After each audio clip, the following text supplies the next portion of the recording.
I panicked. My father-in-law came in again with ropes. I tried to fight him, but he was too strong. He tied me and my son together. You're going to burn to death and get out of my son's life. You and this bastard, die! No, don't do this to me, sir. I beg of you. Please, please. He ignored me and went out, leaving the door open. The smoke had doubled now, and I could barely see anything. I was in tears. My father-in-law had left the house. I could see the fire already coming up the stairs. I screamed and cried for help, hoping someone heard me. But no help came. Hi, my name is Grace. I'd met Collins about a year and a few months ago, and we'd been dating for a year. He proposed marriage to me 2 weeks back, and I happily agreed. We were both in love with each other and were sure about what we wanted. He'd taken me to see his parents, and we were sitting together in their living room, the couple sitting opposite us. Mom, Dad, this is Gracie. I found love in her, and I want to marry her. I proposed to her already, and she agreed. His mother was more friendly. She smiled at me and welcomed me. However, for his father, it was different. He had an unreadable expression on his face. Marriage with her? What happened to Stacy? Weren't you both in a relationship? Collins had told me about her. They'd truly dated after being best friends for a very long time. But they broke up barely a month later after realizing they didn't match as relation partners. Collins told his dad that nothing was between them, and the man went quiet. Until I left, he kept throwing cold glances at me and refused to contribute to the wedding plan conversation. After we left, Collins apologized. I didn't hold any grudges, though. Our wedding finally happened, and my father-in-law was absent. His excuse? Well, his friends wanted to have a drink with him because they hadn't had one in a while. And my father-in-law decided to drink with them on my wedding day. Collins had been so pissed, but I calmed him. I didn't want him being angry on our big day. He felt so bad about his dad's actions, but we got to enjoy the wedding without him. We'd both been granted a week holiday for our honeymoon. Instead of going somewhere else, I'd told Collins it would be better to have it at home. We were building a family house, so we put the money for traveling and others into it. On the second day of our honeymoon, my father-in-law suddenly showed up. I was more than shocked to see him. I looked down and saw that he was with a bag. He brushed us off and walked into the house. It's our honeymoon, Dad. What the hell are you doing here? The man didn't respond. Quietly, he showed himself in and went into our guest room. Throughout the week, he didn't give us any time to be alone. He was always taking Collins away or playing loud songs to disturb us. The week didn't go well. My father-in-law will boss me around and complain about all the food I cooked, comparing me to Stacy. I wish my son had married Stacy. Instead, she's more pretty, educated, and cooks better. I felt bad. Collins, on the other hand, nearly lost his cool and wanted to kick him out, but I stopped him. It's fine, baby. We can have our honeymoon every day. Don't disrespect your father over this. He did listen to me. After a week, my father-in-law packed his bags and left as quietly as he came. We had to resume working, but we never failed to create time for ourselves. A year later, I got pregnant with our first child. Collins and my mother-in-law were overwhelmed with happiness. But my father-in-law was different. How are we even sure the pregnancy belongs to my son? For all we know, you could just be trying to pin someone else's child on him. Excuse us. What is that supposed to mean, Dad? Am I wrong? She has the appearance of a prostitute. Stacy was never like this. Well, Stacy is out of my life. Understand that, okay? I was offended by his words, but my mother-in-law whispered an apology to me. My father-in-law stormed out of the house. We left about an hour later. Collins apologized, but I told him I didn't take any offense. During my 4th month, Collins was transferred to a different branch, where he worked as the overseas ambassador of the company, meaning he would have to go on trips. I knew I'd miss him, but it was all for our future. I had to be strong. I'd already stopped going to the office after reaching my 3rd month. The company had accepted my request to work from home. Since Collins traveled a lot, I was always home. My mother-in-law was a part-time teacher. Whenever she was returning home, she usually stopped by to help me with things. That made everything easy for me. One day, my father-in-law suddenly visited me. I was surprised to see him, as he hadn't shown any form of care since I got pregnant. Are you going to leave me standing here, you mannerless girl? I quickly ushered him in. He walked to the living room and sat on the couch. I grabbed my laptop from the dining table and followed him. Stop standing there like a fool and get me a beer. Luckily, we still had beer in the house. I dropped my laptop on the table in front of him and rushed to the kitchen. I fetched a can of beer and brought it to him. It was so swift. As he opened it, I can't tell how it happened, but I saw my laptop immediately go blank as he spilled the beer on it. He poured the remaining on the floor before standing up. I was horrified. I heard you're still working. Well, with your laptop gone, I don't think you can continue. Clean up the floor. It's what you're meant to be doing. Cooking and cleaning. I watched as he walked away. I immediately called Collins and told him about it. He was livid. He wanted to pause his trip and returned home to confront his father, but I begged him not to. I'll just get a new laptop. It's just so unfair that he hates me this way. Collins apologized to me and promised a new laptop the next day. Luckily, I was able to retrieve important things from the old one, and my job didn't stop. The next time he suddenly visited, he broke glass cups everywhere in the house and asked me to pack them all like a true housewife. I tried to, but I couldn't pack it all. I even sustained injuries in both my feet and hands. My mother-in-law came around while I was at it and screamed as she saw me. I told her about what her husband did, but also begged her not to confront him. She agreed and immediately took me to a hospital. While I was getting treated, she contacted a professional cleaning agency, and they helped with the cleaning. Collins got to know about it through his mom, and he called his dad and warned him never to visit me again or he would call the cops on him. Luckily, the threat worked, and he didn't visit again. Even at the hospital after I put to birth, he didn't show up, nor did he call to congratulate me. I didn't mind. Collins was able to stay home with me and our child for a month, but afterward, he had to go back to work. My mother-in-law came to stay with me. She promised to be with me and her grandkid for 6 months. One day, 2 months later, my mother-in-law left me to do some grocery shopping. I knew she'd take a long time because the shop was quite far. I decided to pass the time with movies.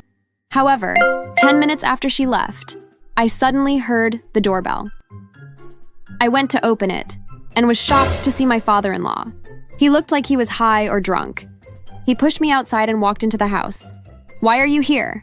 Collins asked you not to visit me." He slapped me, the force pushing me to the floor. I'm going to kill you and that bastard child of yours. You're undeserving of my son, you ugly thing. I hate your every existence. What did I ever do to you? You managed to turn my son against me. I simply hate you. Now come here. He pulled me up by my hair and dragged me up to my room, ignoring my cries and pleading for him to stop. He locked me in my room and went downstairs. The next time he opened the door, he roughly threw my son at me. Luckily, I caught him. I cried and begged my father-in-law to not do anything stupid, but it all fell on deaf ears. I wanted to call someone, but I wasn't with my phone. I didn't hear anything, so I didn't know what he was up to. However, about 5 minutes later, smoke was getting into my room from beneath the door. I panicked. My father-in-law came in again with ropes. I tried to fight him, but he was too strong. He tied me and my son together. You're going to burn to death and get out of my son's life. You and this bastard, die. No, don't do this to me, sir. I beg of you. Please, please. He ignored me and went out, leaving the door open.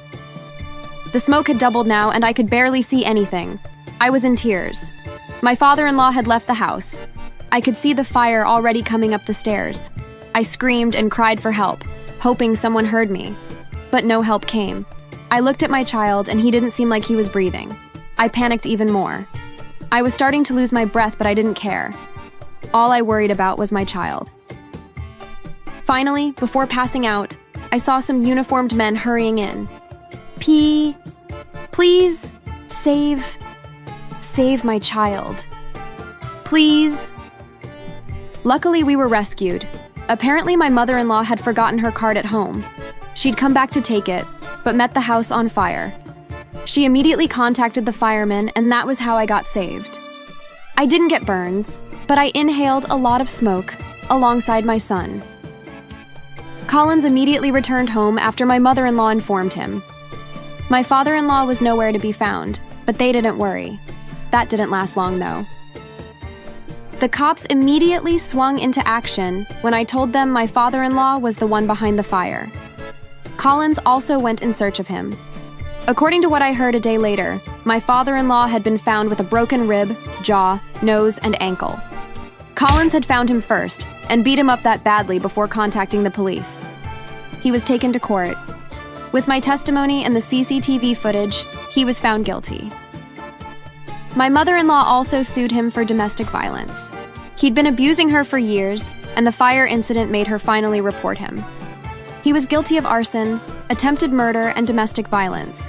He went to jail to serve his 40 years term with a permanently damaged ankle, broken rib that made him unable to stand straight, and jawbone issues. My mother-in-law also got a divorce from him, and both she and her son cut all ties with him. We moved into our new house, which Collins had completed and planned to show to me on my birthday. Well, my father-in-law didn't make that possible. Anyway, I was fine. And so was my child. My mother-in-law said she was happier without him.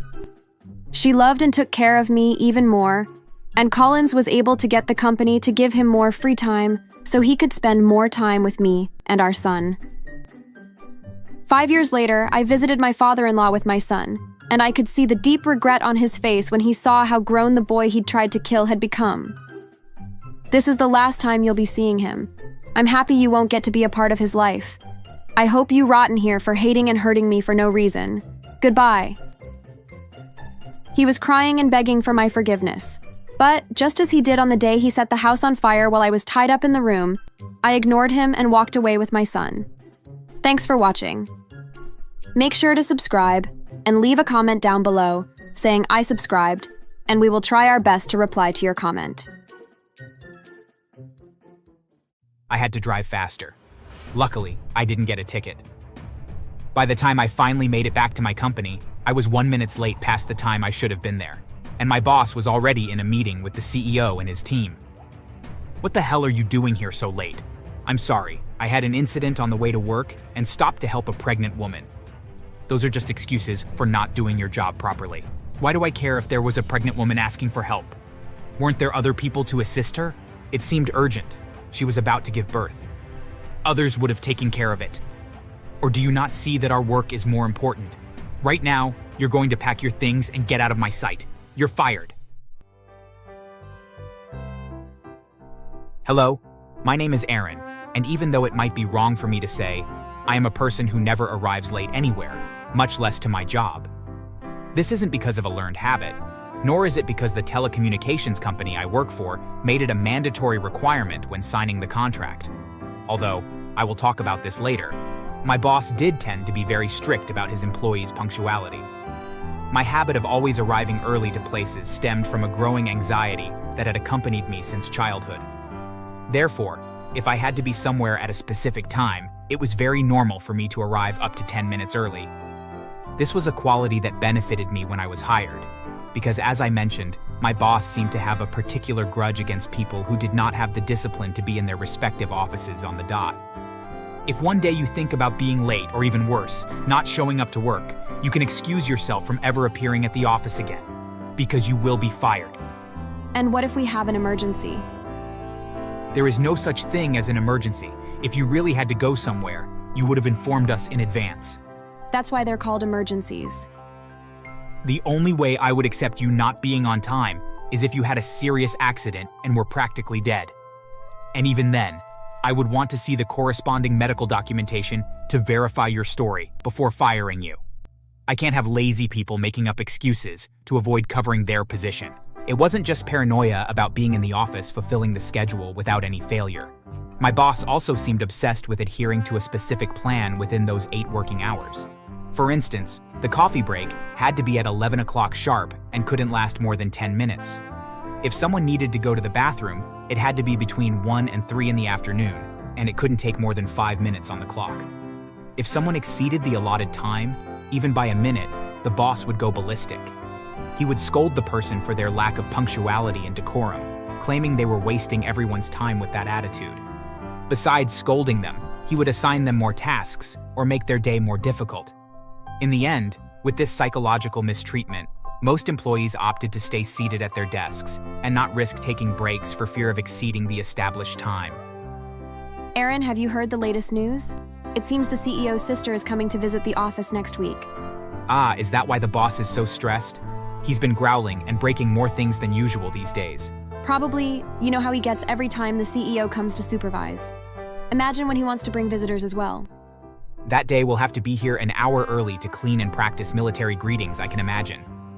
Who is this supposed CEO's sister anyway, and why does she have to come?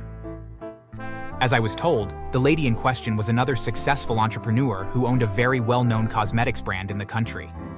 At the moment, she was on pregnancy leave. I couldn't remember well. The point was, she hadn't been working for a couple of months and would still be absent for the rest of the year. Her brother, the CEO of this company, and my boss's immediate superior, had invited her to take a look at the office, as they had recently renovated one of the floors and wanted to show it to her. Anyway, I wasn't interested. We all had to keep striving to meet our goals with or without visits. I didn't expect that a week later, while on my way to work, I would be involved in an unfortunate traffic accident.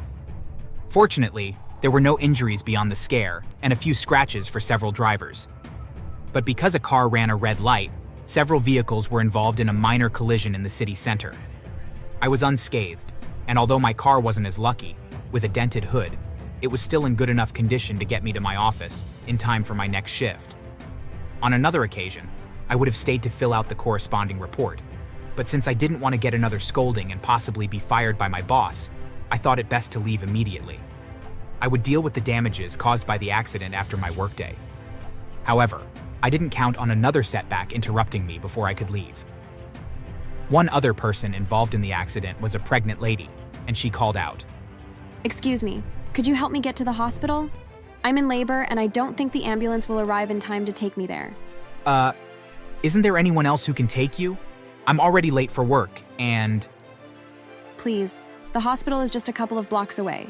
I would go myself, but because of the accident, my car has a flat tire and it's impossible to move it. Okay, I'll take you. But I'll only stay long enough to make sure you're attended to.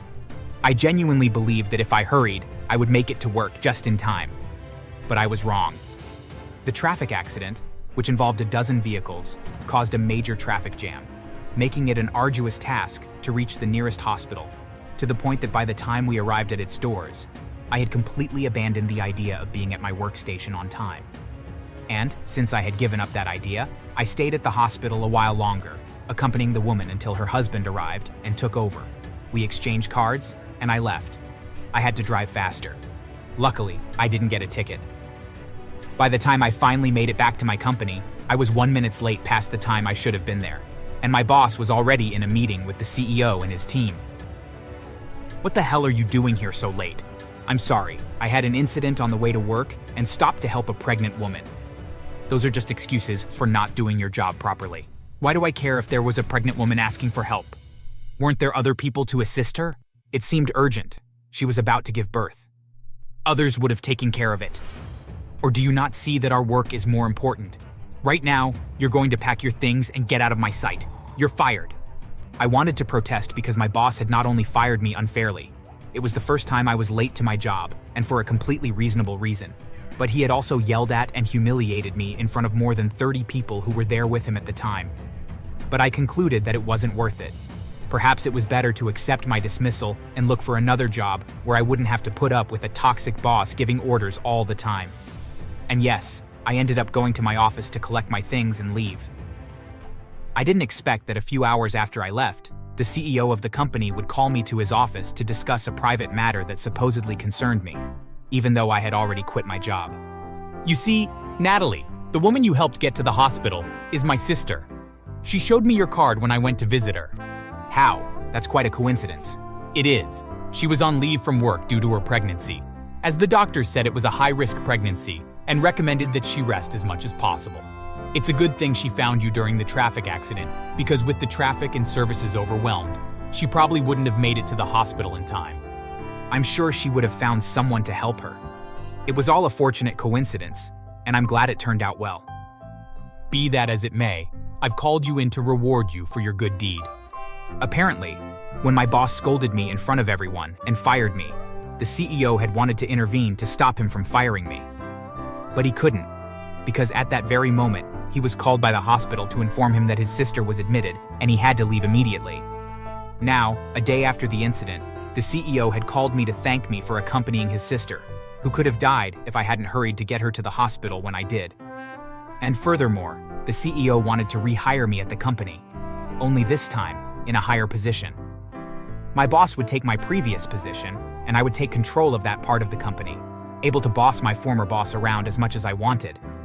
Or, well, that should be the dream of any employee who suffered abuse from any superior. The truth is, in my case, I didn't even have to try hard to make things difficult for my ex-boss, as he constantly violated the most basic rules and had an arrogant attitude, typical of someone who didn't think he had done anything wrong to receive such unfavorable treatment at work. It can't be. I've been demoted from my position unjustly. And why? Just for demanding a minimum of punctuality. You should discuss that with the CEO. I'm in charge now, and I've asked you to make some photocopies. I'm not interested in your problems with the CEO. You're not interested? Well, you sure have taken advantage of it. And I'm not going to make any photocopies. That's what these other workers are for. I have more important things to do. My ex-boss turned out to be such a problematic employee, refusing to do tasks or doing them in the crudest way, that I even wondered how he had managed to get the position of boss. I talked to the CEO, and it turns out my ex-boss was in his position because his father had been a man of money and power, who had probably put him there as a favor. But that favor was about to end because it was impossible for someone with such an attitude to remain in the company. Having obtained the CEO's blessing, I made sure to fire my ex-boss. He didn't take it well, throwing one of his tantrums where he shouted and even destroyed office equipment. The police had to come to take him away, and he was arrested for causing a disturbance at our workplace, destroying private property, and even trying to assault me. Thanks to my ex-boss being taken to jail and finally fired from the company, many people were encouraged to speak out and share the bad experiences they had with him at work. A collective lawsuit was then filed for multiple abuses, and in the end, my ex-boss was sentenced to 4 years in prison. We later heard that just months into his time in prison, he was complaining about the food and insulting the guards. They ended up starving him for 2 days, and he has become so pale. Just last week, we received information that my ex-boss tried to separate a fight between some gang members in prison, but they both turned on him and beat him so badly that he got a black eye. Thanks for watching. Make sure to subscribe and leave a comment down below saying, "I subscribed," and we will try our best to reply to your comment. All the cleaning is done by me. And don't you dare talk about the kitchen as if you don't march in there and eat everything you can get your grubby hands on after everyone is asleep. I'm not doing a woman's job, and as if I'd eat your cooking. Ken, you made a massive mistake marrying this bitch. I hit him as hard as I could. I feel bad now, looking back on it. I'm sure my kids were watching, and I think I still had some of the adrenaline from my house being on fire. But we had our fight on the front lawn, rolling around, punching each other.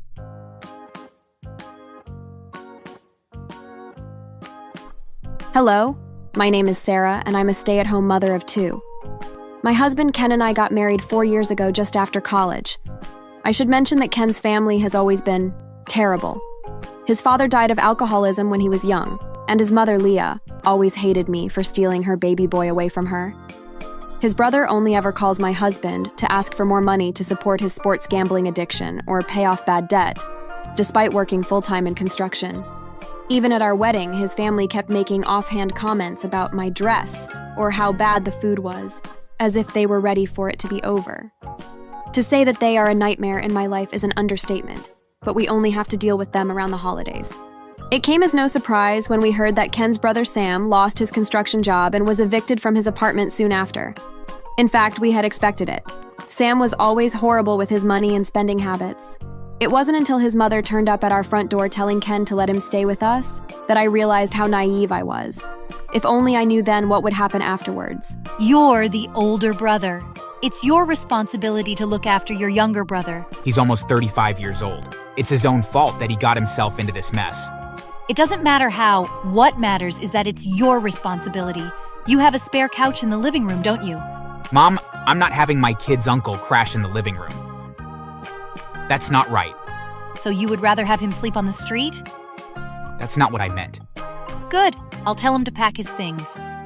Sam was always the slob of the family, and that was saying something. I don't think he's ever owned a piece of clothing that wasn't either stained or torn. My fear of him sleeping in the living room was imagining my kids wading through the trash and tripping over stray pillows he'd leave around just to get to the kitchen. Within 2 hours of my mother-in-law appearing at our front door, he pulled up the driveway in a badly damaged and smoke-stained car that looked like it was on its last legs. She must have called him as soon as she left to tell him to drive over. It looked like he had been living out of his car for the last few days. Hey, buddy. Thanks for letting me stay with you until I'm back on my feet. Here, can you carry this inside? Oof, this is heavy. What's in here? Oh, just an old comic book collection. You have space for it, don't you? I looked at my husband, but he just shrugged. His car was packed with loose belongings, things that wouldn't even sell at a garage sale. Lots of trash mixed in with old jackets and boxes that smelled like cigarette smoke. Some of the neighbors started watching us unpack his car, and I felt embarrassed by it. I told myself that it was only for a little while and that we'd do the same for my family. We piled his stuff in the corner of the living room, agreeing to find a better place to store it in the morning. It nearly overflowed onto the floor, and I half thought about setting up the kids' safety gate around it just to contain it all. It was already almost dinner time, and I hadn't started cooking yet. Ken went upstairs to get spare pillows and blankets. I went into the kitchen to start preparing the meal, and Sam followed me in. So, what's for dinner? I'm just making a simple lasagna. It's the kids' favorite. Lasagna is my favorite too. I doubt you could make it better than my mom, though. Better than Leah? I can certainly try. I doubt that. From what I can tell, you've never been a good cook. Excuse me? Here you go. A place to sleep for the night. Ken came down with the supplies and brought Sam into the living room. I pulled Ken aside afterwards and told him what Sam had said, but he insisted I don't take it to heart. His family had always said harsh things, and they didn't mean it to be insulting. I sighed and let it go. For the first little while of him staying, I thought that maybe I had overreacted. Maybe I would feel better about him staying after he showered. After all, he was my husband's brother, and it was the right thing to do. Those thoughts went out the window after dinner. I always set my lasagna on the stove to rest after I take it out of the oven, and I left the room. When I came back, over half of it was gone. There was barely enough left for me and the kids. When I asked Sam about it, he denied eating any and said it must have been the kids. It continued like that over the weekend and into next week. Food around the house would go missing, the bathroom would be left a stinking disaster, and Sam would reuse old clothes instead of doing laundry. Can you ask him how long he plans on staying for? It's already been 2 weeks, and I don't think he's applied to any jobs. Yeah, I can do that. Is he bugging you that much? Well, I'd certainly like my living room back. I'm afraid to even go into it when he's not there, and he stays up watching TV so late that the kids have a hard time sleeping from the noise. You already told him last week to keep it down. Also, could you tell him to stop smoking in the house? The other day, I caught him napping on the sofa while holding a lit cigarette. Good point. I'll talk to him in the morning. Hey, how's it going? Going good. How about yourself? Good. Listen, I need to talk to you about some stuff. How long are you planning on staying for? Have you applied to any jobs yet? Dude, you don't have to be an asshole about it. You want me to be homeless? You think it's easy to get a job? That's not what I said. I'm asking a simple question. Why don't you ask your wife to get a job? Why can't she help out around here? Half the time, the kitchen isn't even cleaned properly. What does she do all day anyways? First of all, leave her out of this. Second, you don't do anything all day either. When was the last time you left the house, besides doing a beer run? I haven't seen you move from that couch. You spend all day watching reruns and football. You need to get it together.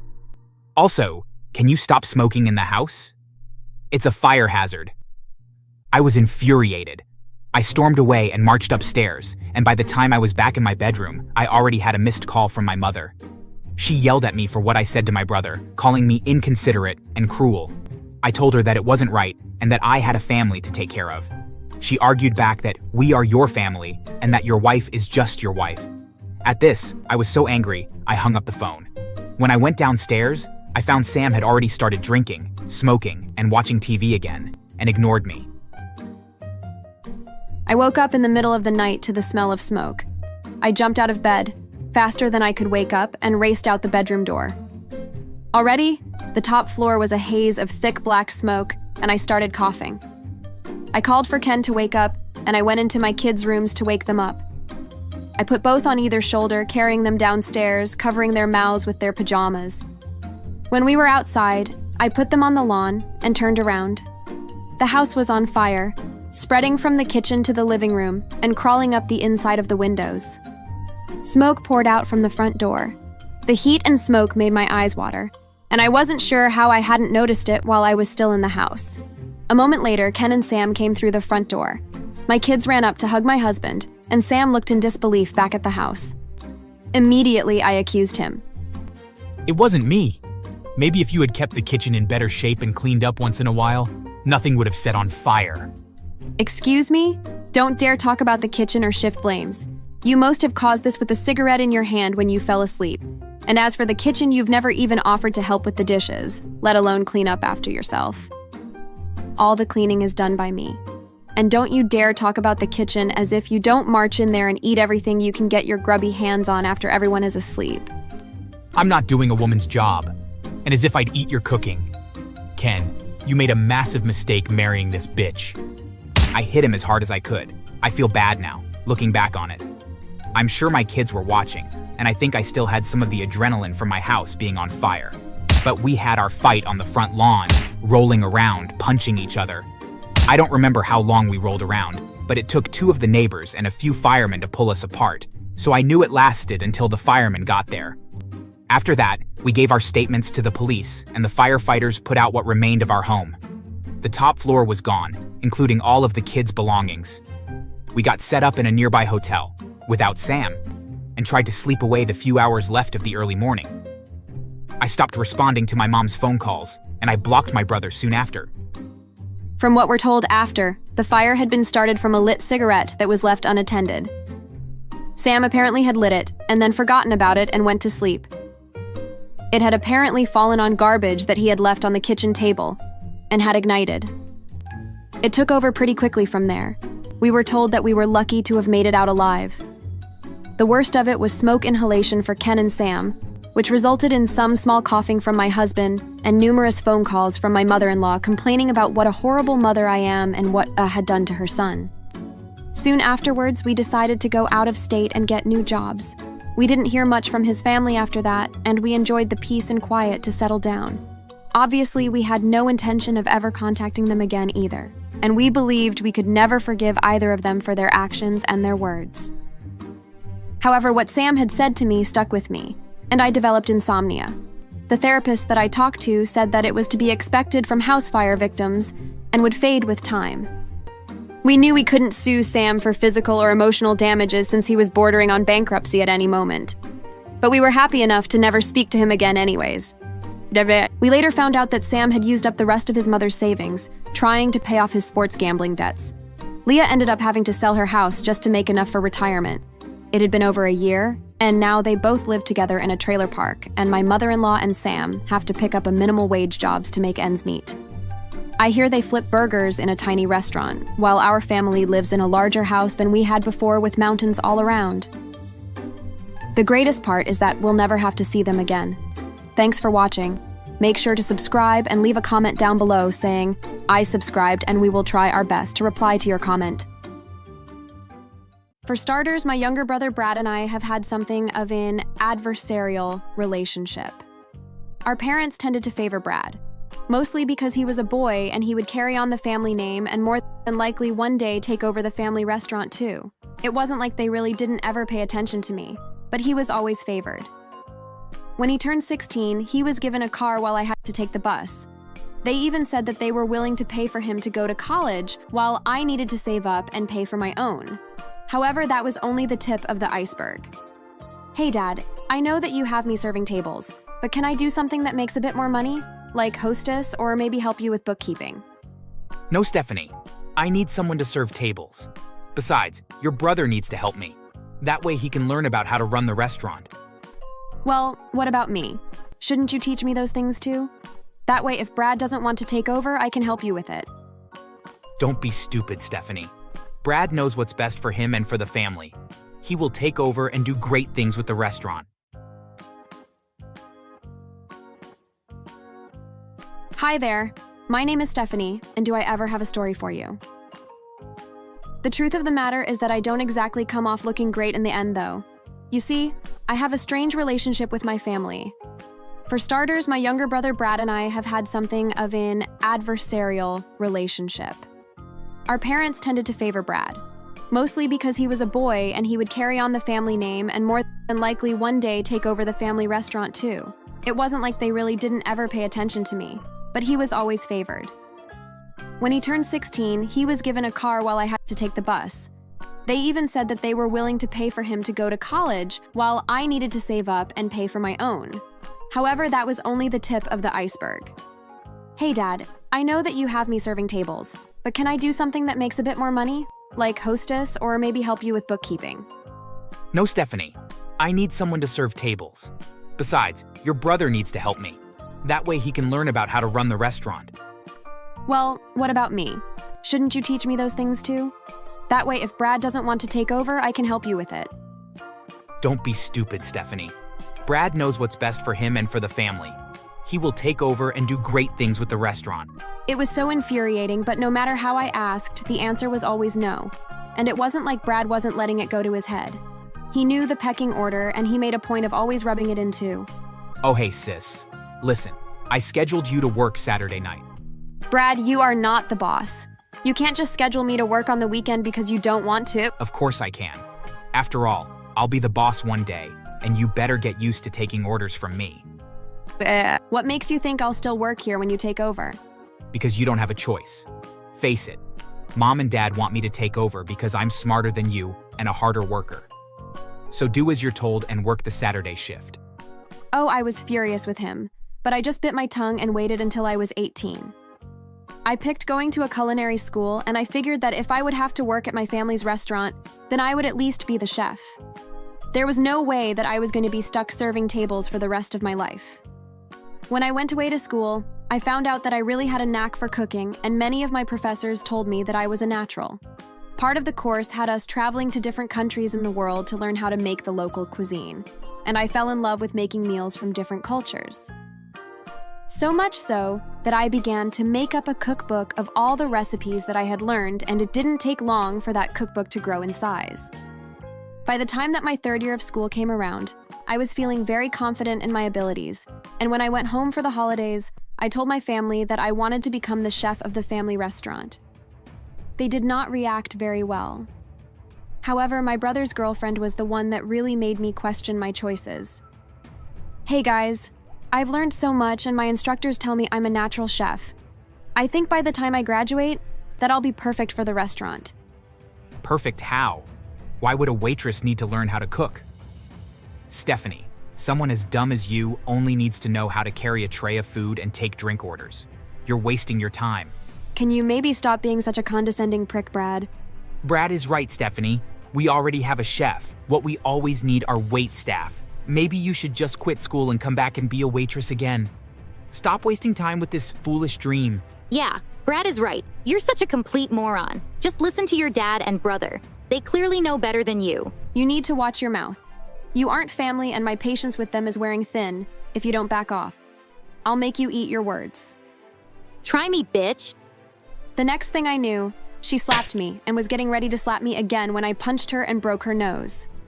The whole family began screaming at me for ruining the holidays, and so I left and went back to school. For the remainder of my time in college, I never went home again and didn't keep in touch with any of them.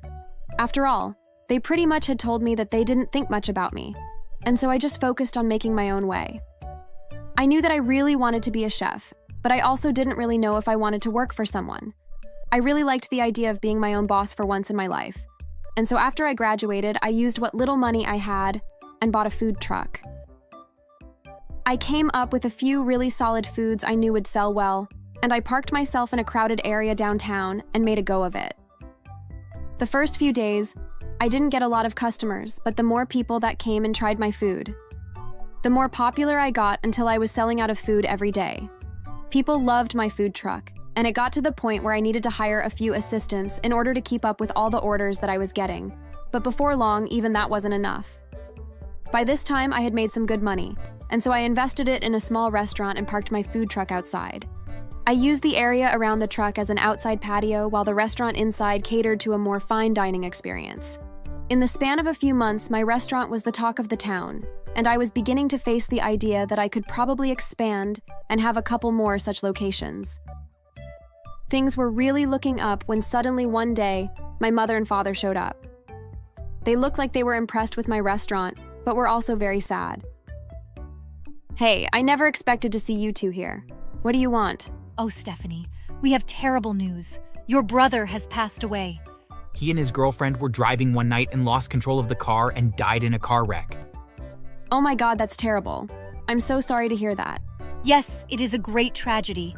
We were counting on your brother to help us out, but now that he is gone, it all falls to you.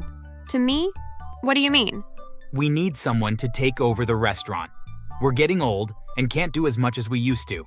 It's a great responsibility, but once you sell your own restaurant, you will have plenty of time to take over the family business. I had to assume that they were either high or delusional. I mean, why the hell would I ever give up my own restaurant? Something that I had built with my own two hands just to play second fiddle for them.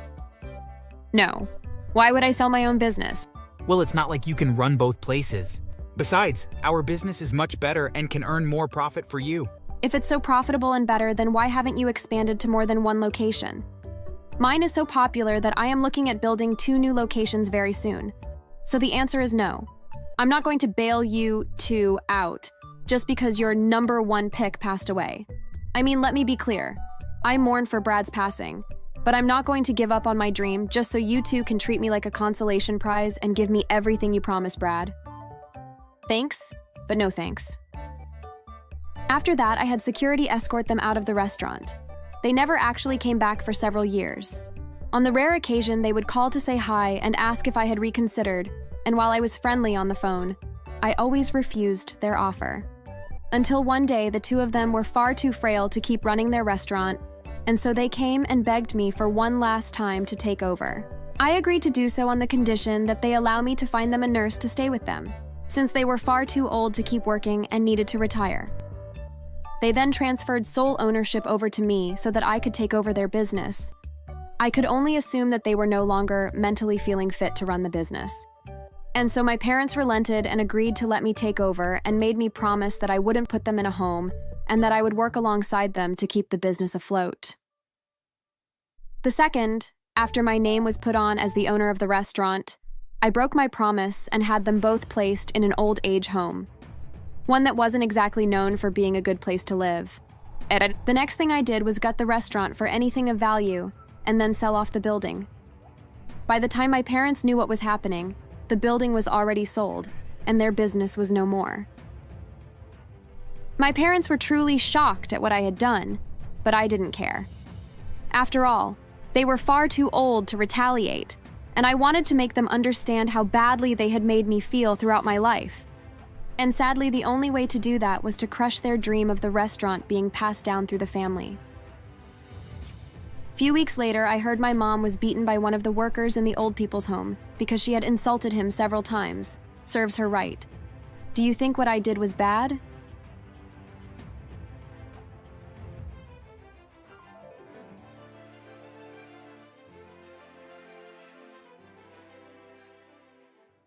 My parents were obvious about preferring my sister to me. They never let me go on excursions, never paid for any school events, delayed my tuition every time, and let me take public transport to school. However, my sister's case was the exact opposite. Whatever she needed was provided for her. My parents would boast about her everywhere they went while I was forgotten. I was older than my sister with 2 years, but my parents made sure the school put us in the same class.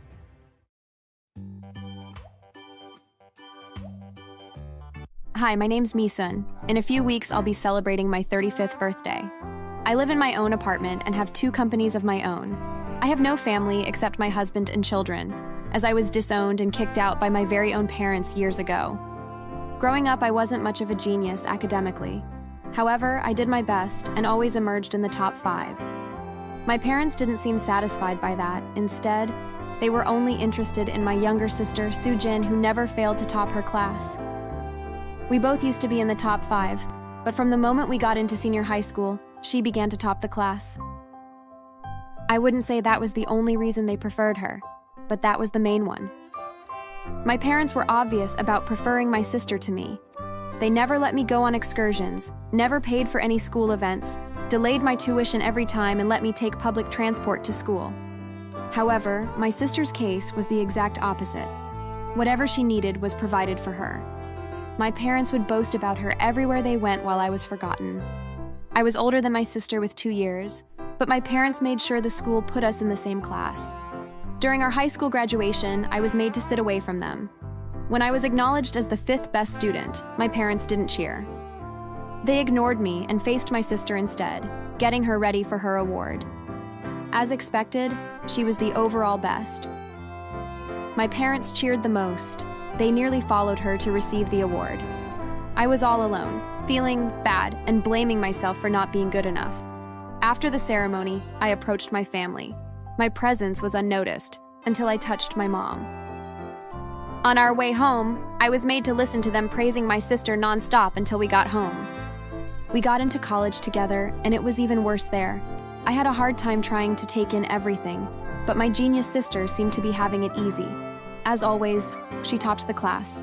However, I was unable to be among the top 5 as I used to be. College wasn't so easy. After the results of our first exams were released, my parents flared up on seeing I was among the top 10. You idiot! We barely managed you being in the top 5, and you had the guts to go even lower? What kind of a daughter are you? How could you do this to us, huh? Your sister topped her class again. Do you have no atom of shame in you? This is the reason we love her more. She's better than you could ever be. While they were yelling, my sister walked in. You gotta study well, son. You're so terrible. I can't cope with the fact that you're my sister. She's nothing but an unserious fellow. You shouldn't be speaking to her. I just thought she needed to be told the truth. Son, don't you think you should drop out? Our parents barely have enough money for me. You should drop out so they can focus on me. Yes, your sister's right. You should drop out and get a job or something. I don't think you're meant for education. Consider that option. You don't have to worry about getting a job later in the future. Your sister's going to grow up and own her own hospital. You could work for her later on. I'm sorry, but I can't do that. I'm going to work harder and emerge with a better result. You know that's impossible, me son. Yes, son. You don't have to try. You can't get better results. I wouldn't know unless I try. Excuse me. I walked away from their presence and headed to my room where I buried my face in my pillow and cried. The next exams, I was in the top 5 again. I returned home filled with excitement, but as usual, my parents ruined it. Your sister was the overall best again. Do you think we would be happy seeing you come 3rd? Get lost, loser. If only you could come right behind me. I know it's impossible for you to go past me, but at least quit being a loser and try being right behind me. But I'm trying. I'm doing all my possible best to satisfy you all. This is unfair. Unfair? You ungrateful wench. We let you stay at our house, put clothes on you, and even feed you. But what do you bring to us? Disappointment. Ignore her, sweetheart. She can't help but try to pour her anger on someone. If you say one more word, you'll get it from me. You good for nothing. What did I ever do to y'all? You shouldn't have had me if all you planned to do was make me feel miserable every day of my life. We do regret having you. We would have been fine with our beautiful daughter. You heard that, loser. Why? Because she's brilliant and I'm average. Huh? I'm your daughter too. Love me too. I'm doing everything I can to impress you. I was in heavy tears, but they didn't seem to have even the slightest amount of pity for me. Well, if you're being entitled to our love just because we're your parents, then I disown you. What? You heard him right, stupid. From this moment, you cease to be our daughter. Take your things and leave our house. But I have nowhere to go. Please don't do this to me. You could try sleeping in the streets. Make friends with your soon-to-be fellow homeless people. I could hear the mockery in her so-called advice. I was sad. I didn't think my parents would ever disown me over my results. I went on my knees and begged them because I had nowhere to live except their house. Please don't kick me out. I could stay in your house as a stranger, if that's what you want. I could get a part-time job too. Just don't kick me out. I beg you. Daddy, I'm getting irritated by her, please. Should I throw her bags out myself? Oh, sweetheart, how can I let an intelligent young lady like you touch a loser's bag? I'll do it myself. My father dashed into my room, took my things, and threw them out carelessly. I never want to see you again, loser. Leave my house. I tried to beg my mom, but she pushed me away roughly. Without a choice, I took my things and walked away, dejected. I was left alone on the streets, hungry and in tears. I'd also only finished my first year. I worried about where to get the money to further my education. I got a job at a multi-purpose factory 2 weeks later, but I lived on the streets for 2 whole months before I was able to get myself a small apartment. Although it was quite uncomfortable, I endured it. Life at the factory was insanely stressful, but the pay covered up for the stress. The next month, I already had my tuition fee. I spoke to the manager about working part-time. This is going to cut a quarter out of your salary. I was fine with that. I agreed and continued my education while working. Life was hard for me, but I was relentless. I maintained being in the top 5, ignoring my parents' obsession of topping the class. 3 years later, I was finally done. Fortunately, a month after, I got a better job at a successful company as the assistant marketing manager. I was also given a house and a company car. Those weren't my goals, but I was overjoyed knowing that I was slowly going up the ladder. Meanwhile, my sister came out as one of the best students. My parents were disappointed, as they expected her to maintain her streak until the end. However, they didn't lash out on her. 6 months later, she got a job as an assistant nurse. My parents were enraged. Not even a nurse, but an assistant? We expected you to open up a hospital. A hospital? Do you think it's that easy? How am I going to open a hospital without money, huh? Well, you better work hard to get a promotion and open a hospital soon. We need to start getting our money back. But Sujin wasn't doing well at the hospital. In fact, she was the worst worker. Eventually, she was fired. What? How dare you get fired? How dare you yell at me? Did I fire myself? Huh? Meanwhile, I, on the other hand, was the delicate egg of the company I worked for. I made the company grow bigger by working hard on the marketing of our products. Soon, we were one of the best. My salary was increased too. I saved up enough money and invested a lot. A year later, I was ready to start my own company. I informed them about it, and they were nice enough to support me by offering to be my first partner. With my great marketing skills, I was able to grow my company rapidly. 2 years later, I opened my second company. My family, however, were having it hard. Sujin couldn't get a lasting job. She was doing everything wrongly. You used to top your classes. What's happening to you? Top my classes, my ass! What? Yes, I knew you both loved me more than me, son. I needed to find a way to maintain that. Seeing how you glorified our cousins who topped their class, I thought I could go that way. So, I stole your money every session and paid the teachers to make me top the class. Did you wonder why it didn't happen during graduation? Because they didn't want my money anymore. What are you saying? I'm saying you ruined my life. I didn't even want to be a doctor. It was your dream, not mine. My parents were shocked. To make it worse, they discovered, 2 weeks later, that my sister was pregnant and had no idea who owned the child. As if that wasn't enough, she tried to abort the baby, but it was the worst decision. She'd gone to a quack. My parents took her to a hospital and she was diagnosed with kidney issues in addition to her initial problem. My parents were heartbroken. For the first treatment, they had to sell their house to pay. They both squatted with my father's unmarried sister. I suddenly got a call from them. Me, son, child, please help us. We don't have enough money for your sister's treatment and can barely even feed. Do something, please. I could tell how desperate they were. I'm sorry, but I have no sister.